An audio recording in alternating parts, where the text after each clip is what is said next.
Un Français sur 4 est touché par les acouphènes en France. À l'occasion de la fête de la musique ce week-end, nous allons voir comment protéger ses oreilles, mais également vous dire ce qu'il faut faire quand on souffre d'acouphènes. On va voir ça avec vous, docteur Gérald Kierzek. D'abord, acouphènes, qu'est-ce que c'est ? Les acouphènes sont des bruits qui ne devraient pas être là. Ce sont des bruits parasites dans l'oreille, alors que ces bruits n'existent pas. Donc c'est cette perception de sifflements, de petits bourdonnements qui sont soit liés à un traumatisme sonore. On peut avoir un traumatisme sonore, vous êtes allé à un concert hier et puis vous allez pendant 24 ou 48 heures avoir ces acouphènes, ou au contraire avoir une apparition progressive de ces petits bruits parasites jusqu'à perturber toute la vie quotidienne. Alors ça peut aller jusqu'à l'hyperacousie. On parle souvent de la surdité ou de la baisse d'audition, c'est l'hypoacousie, mais les acouphènes, ça peut s'accompagner d'hyperacousie, c'est-à-dire une hypersensibilité au bruit. C'est-à-dire que sur certaines fréquences, sur certains bruits, vous avez une perception complètement démesurée, un peu comme une caisse de résonance dans votre oreille. Et une des causes majeures de ces acouphènes, de cette hyperacousie, c'est l'exposition à des bruits trop élevés. Un traumatisme qui est soit un traumatisme aigu, un traumatisme sonore, vous mettez à côté d'une enceinte extrêmement violemment le soir d'un concert, ou au contraire une exposition au fur et à mesure de l'adolescence, par exemple, avec des casques audio mal réglés ou un volume trop fort, et cette exposition chronique va provoquer ces petits bruits parasites qui vont perdurer. Donc ça c'est les symptômes, ça se soigne ?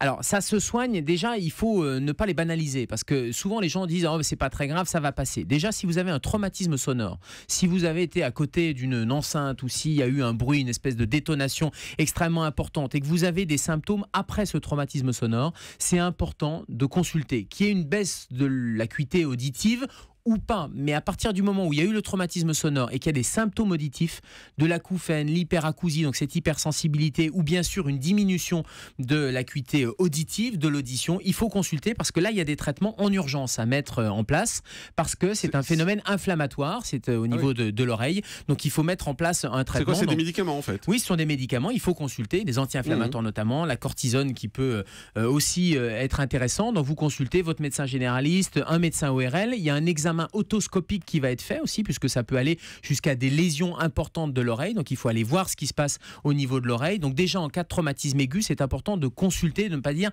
ça va passer. Deuxièmement, sur les acouphènes, il faut faire un bilan un peu plus général de ces acouphènes. Il y a des causes neurologiques, il y a un certain nombre de causes, et puis une des causes importantes, c'est la presbyacousie, le fait de moins bien entendre, le fait d'avoir, quand vous regardez votre interlocuteur, vous comprenez bien, mais vous regardez ses lèvres, et si au fur et à mesure que le temps passe, vous comprenez moins, et quand la personne n'est pas en face de vous, vous voyez, vous avez du mal à comprendre, c'est un signe de vieillissement de l'oreille. Donc là aussi, il y a un certain nombre de bilans à faire et de traitements, et un des traitements, c'est pourquoi pas un appareillage, une audioprothèse qui permet de compenser. Mais ce qui est important surtout, et les spécialistes parlent d'épidémie de surdité. Les ados actuellement qui sont en train de prendre des baladeurs, on les voit dans la rue, tout le monde a son casque dans les oreilles. Alors même si les casques sont limités à 100 décibels, 100 décibels c'est énorme. La norme européenne, c'est de limiter l'écoute à 100 décibels. Mais 100 décibels, si vous écoutez ça tous les jours, plusieurs heures par jour, ça va faire vieillir précocement votre oreille. Mais pourquoi on met la norme à 100 alors ? Alors la norme est à 100, mais il n'y a pas que la norme en termes de excusez-moi, limite la question maximale. Est bête, mais si ça peut faire des dégâts, on se dit il faut mettre la norme plus basse. Il n'y a pas que la limite maximale, il y a aussi la chronicité et la répétition du bruit. C'est-à-dire que si vous limitez à 80 décibels ou à 60 décibels, mais que c'est tous les jours et pendant plusieurs heures, vous allez avoir là aussi des lésions. Donc il n'y a pas que la limite max, et la limite max, elle a été mise à 100 décibels, qui est une limite qui paraît raisonnable. On pourrait descendre un petit peu, mais il faut aussi pouvoir profiter de la musique. Mais ce qui est important, c'est d'avoir, une hygiène d'écoute et ne pas écouter de manière trop fréquente. Et juste en termes de lésions, les durées hebdomadaires, si on veut donner un peu des repères aux parents ou aux ados qui nous écoutent, c'est 20 heures à 90 décibels, si vous avez un baladeur ou un autoradio, 20 heures par semaine, c'est 4 heures à 100 décibels, c'est-à-dire c'est le volume max. Il faut 4 heures par semaine maximum. Donc ça veut dire que vous pouvez